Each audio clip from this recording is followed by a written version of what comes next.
di CV Sahaja Innovation itu kemudian kita akan coba untuk bisa lebih mendekatkan teknologi itu ke masyarakat. Bahwa ketika kita menggunakan IT, sistem IT itu harus sesuai kebutuhan. Nah, ini dia nih. Sesuai kebutuhan. Tidak bisa kita paksakan sih untuk kita bisa berperan dan memanfaatkan teknologi dengan baik dan menyeluruh itu saya lihat cukup besar potensinya. Dan masyarakat kita juga sudah bisa adaptif. Berbagi cerita untuk saling inspirasi. YS Podcast. Ya, assalamualaikum warahmatullahi wabarakatuh. Waalaikumsalam warahmatullahi wabarakatuh. Ya, masih bertemu dengan saya tuan rumah YS Podcast dengan abang saya ini ada Bang Hasan. Ini kita akan berbicara kelanjutan dari part sebelumnya ya. Jadi yang pas nonton part kedua ini perbincangan saya dengan Bang Hasan, ada cek di deskripsi nanti ada link untuk part 1 itu kami berbicara tentang titik balik ya, motivasi hidup ada kami bicarakan. Silahkan dicek ya. Oke, Bang Hasan. Sangat luar biasa. Masih ini kita misinya ke depan ini memang kita akan meninggalkan jejak digital. Betul. Betul. Ini jejak digital. Entah siapa nanti yang menonton dan termotivasi dengan konten kita hari ini, Bang Hasan. Semoga kita berharap ini menjadi amal jariah kita ke depan. Bang Hasan, kalau kita berbicara tekno sosiopreneur ini kan saya sudah dapat clue-nya di sosionya itu ya. Ternyata ada janji yang terselip di titik nadir antara merasa hidup dan mati, dan di situ ada janji yang terselip. Dan Bang Hasan sudah mempatrikan diri ya, nikmat hidup, nikmat sehat yang sekarang ini betul-betul kita gunakan untuk bermuamalah sebanyak-banyaknya kepada setiap terutama ya sekarang menjadi dosen kan, balik sebetulnya dosen dari dulu dan kembali lagi. Nah, ini boleh diceritakan Bang sekarang di Undova ya? Ya, Undova, Universitas Cordova. Universitas Cordova di situ mengembangkan apa dan bagaimana sebetulnya kaitannya dengan Sahaja yang dikembangkan itu? Betul. Jadi saya hari-hari sebagai dosen, alhamdulillah karena saya dianggap memiliki pengalaman-pengalaman di luar, di Jogja, di Riau sebagai dosen juga. Saat ini saya diamanahkan jadi dekan Fakultas Teknik. Wah, luar biasa. Ini memang kalau berbicara pangkatnya dari jauh dia ini. Jadi di situ kemudian saya menginginkan juga bahwa semoga saya bisa berkontribusi bagaimana apa yang saya sudah jalani di Wade, kemudian di Universitas Muhammadiyah Riau, kemudian sekarang di Cordova, saya bisa jalankan untuk kebaikan Universitas Cordova yang saat ini ada di Taliwang, Kabupaten Sumbawa Barat. Oke, ini kan pengembangan sumber daya yang ada di Sumbawa, Bang. Jadi harapannya dengan pengalaman Abang di Jogja, di Riau, ini ya teman-teman nggak perlu jauh-jauh lah ya. Sekarang orangnya yang kemarin sudah melalang buana mencari ilmu, sekarang balik. Nah, sekarang tolong dimanfaatkan ini Bang Hasan yang ada di sana. Betul. SDM itu Pak Yusron terkadang memang banyak keterbatasan dan masalah. Bagaimana di suatu tempat yang SDM-nya kuantitasnya sedikit, kemudian kualitasnya terbatas, kuantitasnya banyak, kualitas juga terbatas. Itu adalah satu hal yang sangat akan kita jalani di kehidupan, baik itu di perguruan tinggi, di kantor, di masyarakat dan segala macam. Saya karena waktu di UAD juga bagaimana mengalami masa-masa transisi dari perkembangannya UAD sampai sehebat sekarang. Kemudian di Muhammadiyah Riau juga bagaimana saya masuk 2011 juga yang kondisinya juga memprihatinkan, kemudian sekarang juga sudah luar biasa. Makanya ketika saya di Cordova pun juga ya satu hal yang sudah pernah saya alami gitu. Kok jadi perintis terus? Ya itu. Dan saya emang mungkin spesialisasi saya gitu ya.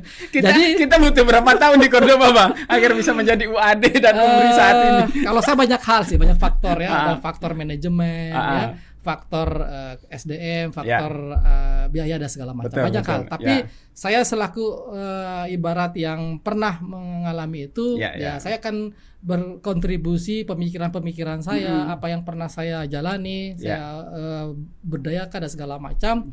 Itu yang saya coba lakukan sekarang dari sisi pribadi saya. Oke, jadi udah banyaklah pengalaman merintis ya. Sekarang merintis lagi sepertinya. Jejak yang kemarin masih cukup diingat jejaknya. Iya, itulah. Ya, jadi kalau kita berbicara pengembangan ini kan kampus lah ya, kampus lah basisnya ini Bang. Kalau kita berbicara teknologi ini kan tidak berbicara batas sekarang. Sudah tidak berbicara lagi, saya di desa loh, saya di Sumbawa, saya di Lombok, udah borderless, sudah nggak ada, udah lepas gitu. Nah, bagaimana Bang melihat sebuah potensi kalau kita melihat kondisi kita kan kaitkan dengan real. Misalnya bisnis, UKM yang ada di NTB, tarik ke teknologi. Seperti apa Abang memotretnya saat ini? Teknologi, kita beruntung kemarin dapat, kita tidak bisa sih berterima kasih. Tapi ketika kita menjalani lah era COVID itu kan. Nah, disitulah kemudian kita dituntut, kita dituntut untuk bisa bersahabat dengan IT dalam kondisi apapun, dalam bidang apapun, kita dituntut untuk bisa memanfaatkan IT. Ternyata teknologi itu bisa membawa perubahan. Teknologi itu bisa membawa kemudahan dan lain-lain. Nah, karena saya memang di bidangnya teknologi itu, maka apa yang kemudian saya jalankan bisnisnya di CV Sahaja Innovation itu, kemudian kita akan coba untuk bisa lebih mendekatkan teknologi itu ke masyarakat. Karena kita di NTB khususnya di Kabupaten Sumbawa Barat sangat dibutuhkan hal itu. Jadi kalau ngelihat perkembangannya dewasa ini Pak, jadi ini salah satu hikmah COVID ya. Hikmah COVID adalah akselerasi digitalisasi yang sangat pesat. Luar biasa. Dan Abang merasakan di KSB seperti apa saat ini? Saat ini yang jelas orang sudah terbiasa dengan teknologi. Bahkan anak-anak kecil, masyarakat di pedesaan, petani-petani segala macam sudah familiar dengan teknologi. Dengan kecanggihan gadget, internet dan segala macam, itu hikmahnya. Nah, tinggal kita bagaimana memanfaatkan teknologi ini sesuai kebutuhan. Kebutuhan di lingkungan pendidikan bagaimana, kebutuhan di bidang pemerintahan bagaimana, kebutuhan di bidang bisnis bagaimana. Nah, tinggal kita sesuaikan aja dengan kebutuhan itu. Tinggal ambil mana yang menjadi bagian kebutuhannya ya. Kalau berbicara Sahaja, nah apa aja saja menjadi bagian yang menurut Sahaja sesuai potensi di Sumbawa Apa saja yang kira-kira dalam waktu dekat ini memang butuh perhatian masyarakat di sana, Bang?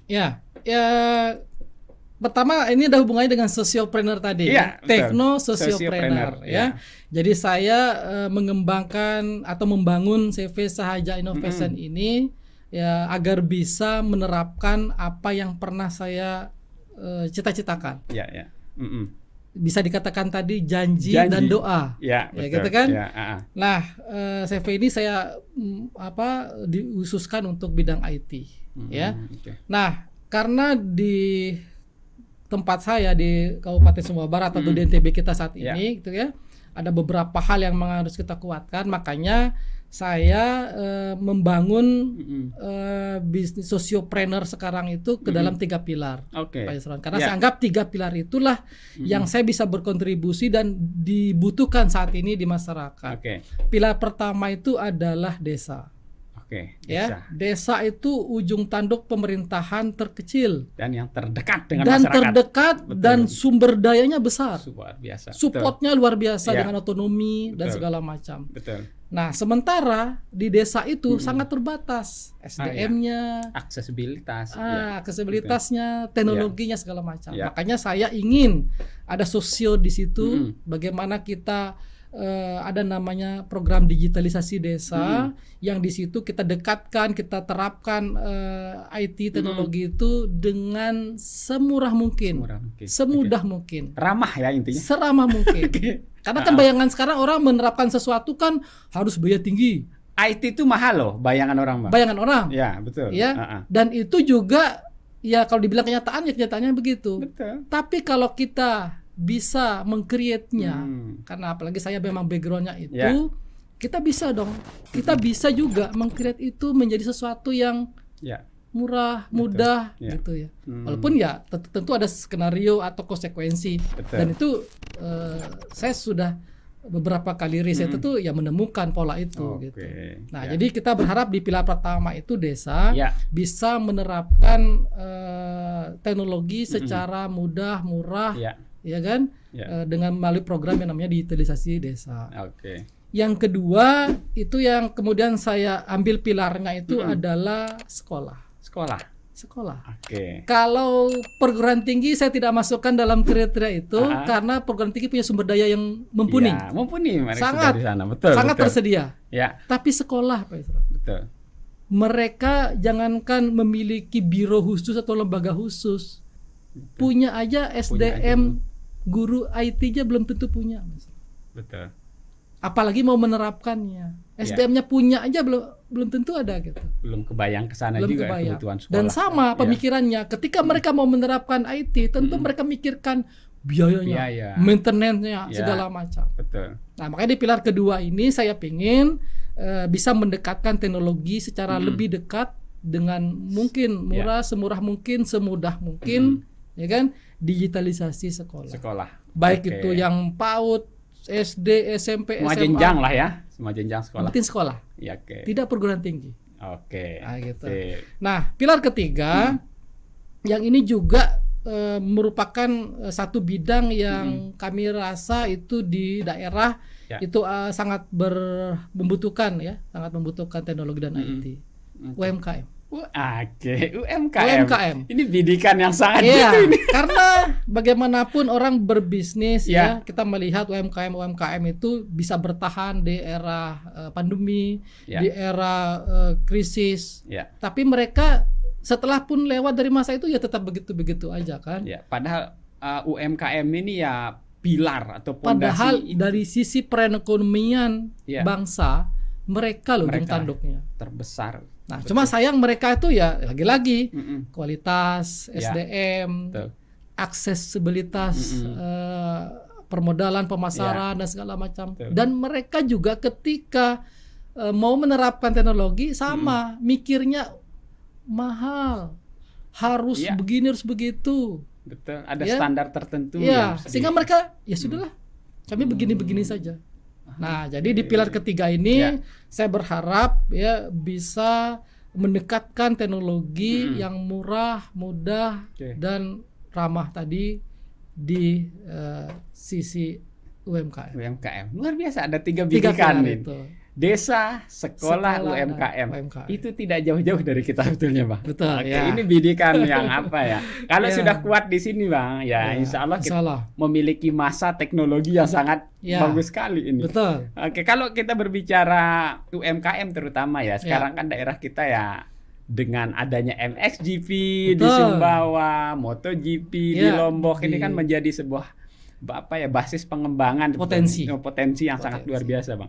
Kalau berbicara digitalisasi, sesiap apa UMKM ini dalam bidikan Abang nih yang sudah melihat sudah siap gak sebetulnya? Kalau kita melihat digitalisasi, kadang secara umum saya melihat ya kebanyakan itu latah. Masyarakat kita latah. Pokoknya digital gitu. Pokoknya barcode, pokoknya digitalisasi, pokoknya pakai aplikasi, pokoknya segala macam. Karena tuntutan tadi akhirnya mereka kadang salah kaprah. Yang penting pakai komputer, yang penting pakai online, ya kan? Semuanya bisa. Ternyata tidak juga. Nah, kita harus kaji, kita harus lihat lagi mana yang kita bisa tetap lakukan dengan cara konvensional, mana yang menggunakan sistem IT. Dan itu yang harus cerdas. Karena kalau tidak tadi bisa boros kita. Ya, kemudian waktunya bisa lama. Makanya ketika saya banyak masuk ke desa, ke pemerintah daerah, di dinas-dinas, alhamdulillah sekarang saya di beberapa dinas di KSB, Pak Isron, sudah bisa berkontribusi lah pengembangan sistem itu. Dan selalu saya berikan ke mereka bahwa ketika kita menggunakan IT, sistem IT itu harus sesuai kebutuhan. Nah, ini dia nih. Sesuai kebutuhan. Tidak bisa kita paksakan asal gitu. Kita kembangkan semuanya, nggak bisa. Harus sesuai kebutuhan dan bertahap. Nah, sesuai kebutuhan dan bertahap. Nah, ini kata kunci dari Bang Hasan ini. Betul Bang. Satu tadi analisa Bang Hasan latah. Betul. Kalau sudah latah seolah-olah ya semua harus teknologi. Semua harus pakai teknologi. Ternyata tidak juga. Gitu. Oke, kata kuncinya. Contoh misalnya, contoh yang simpel ya. Di suatu kantor yang pegawainya cuma 5 orang. Itu belum butuh dia sistem kepegawaian online atau sistem pegawaian yang canggih-canggih itu. Cuma 5 orang, Pak Isran. Nggak masuk satu kelihatan. Sangat mudah dideteksi. Kelihatan sekali. Tapi kalau sudah ratusan, ribuan, di situ harus. Nah, itu saya katakan tadi sesuai kebutuhan. Jadi nggak bisa mentang-mentang ini harus online, harus begini, kita harus pakai situ. Belum tentu. Bertahap. Oke, luar biasa nih. Emang kan udah membidik tiga segmen lah ya. Tiga segmen atau 3 pilar yang ke depan akan lebih banyak digarap nih. Betul. Melihat kesiapan desa kita, mudahan dengan dukungan dana desa, mestinya itu harusnya harus masuk maksimal. Kemudian sekolah. Jadi kan seluruh bahkan sekarang ya media pembelajaran. Sekolah, dana bos bisa dimanfaatkan. Dana bos masih bisa masuk dan UMKM tentu mereka yang butuh. Pemerintah sangat mensupport UMKM. Betul. Artinya kemudahan mereka untuk mengakses permodalan segala macam itu sebenarnya dibuka lebar. Betul. Tinggal bagaimana mereka mendapatkan akses itu. Betul. Nah, itu yang kita juga bantu untuk dampingi. Oke, ini gayung bersambut ini. Kayaknya ini visinya udah jauh beberapa tahun yang lalu udah dibidik kayaknya. Ini bagi yang tahu visi ya.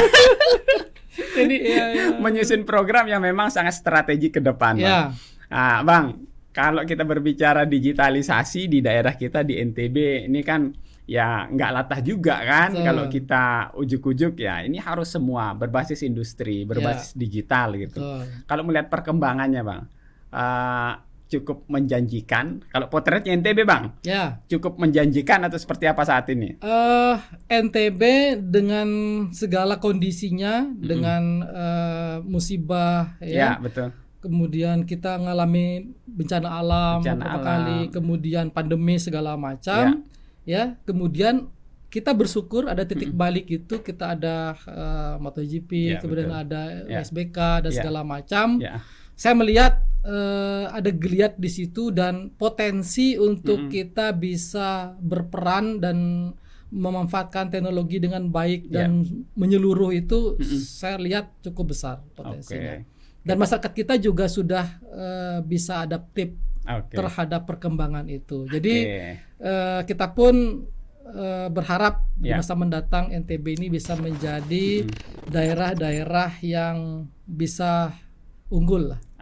Tentu ini kita berharap dengan orang-orang seperti Bang Hasan yang memang ya spesifik di bidang IT dan mau berbuat. Kan percuma Bang, percuma dong kita punya banyak SDM lulusan luar ya, tapi untuk diri sendiri, bukan untuk orang lain. Nah ini kan letak sebetulnya kalau melihat NTB mau maju kan betul kata Bang Zul ya, kirim anak-anak hebat NTB ini. Terus kalau Bang Zul kan tidak mengharapkan, tidak harus kalian kembali, silahkan bangun NTB ini dari luar. Ini kan pesan Bang Zul sangat luar biasa. Artinya energi-energi atau hal-hal yang positif di luar itu tolong kembalikan ke NTB kan. Nah, Bang, ke depan ini kita tentu tidak bisa berbicara sektor tertentu. Ini udah lintas sektoral. Tadi Abang sudah membidik 3 segmen. Saya pernah duduk diskusi dengan Pak Badrul Munir, tokoh kita dari Sumbawa yang sangat luar biasa. Beliau membidik potensi ekonomi di Teluk Saleh saja udah Masya Allah itu triliunan gitu. Sekian ratus triliun gitu. Ini kan sesuatu hal yang luar biasa. Artinya kita memiliki potensi-potensi ekonomi yang maha dahsyat. Dahsyat sebetulnya, tinggal pengelolaan.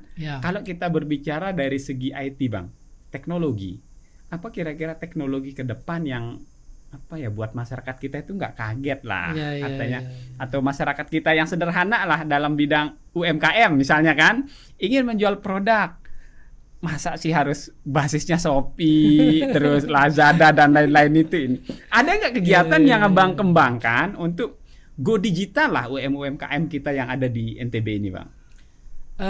Kalau saya melihat agar bisa kita itu memanfaatkan teknologi ini memang harus, kalau saya sebut itu terintegrasi, Jadi ketika tadi ada misalnya program di desa, ya kan?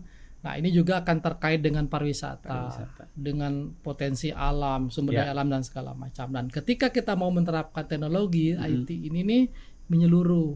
Jadi ketika misalnya desa sudah menggunakan sistem desanya yang sudah maju, kemudian UMKM-nya sudah menggunakan digitalisasi UMKM sehingga mereka mudah dalam hal memproduksi, memasarkan dan segala macam.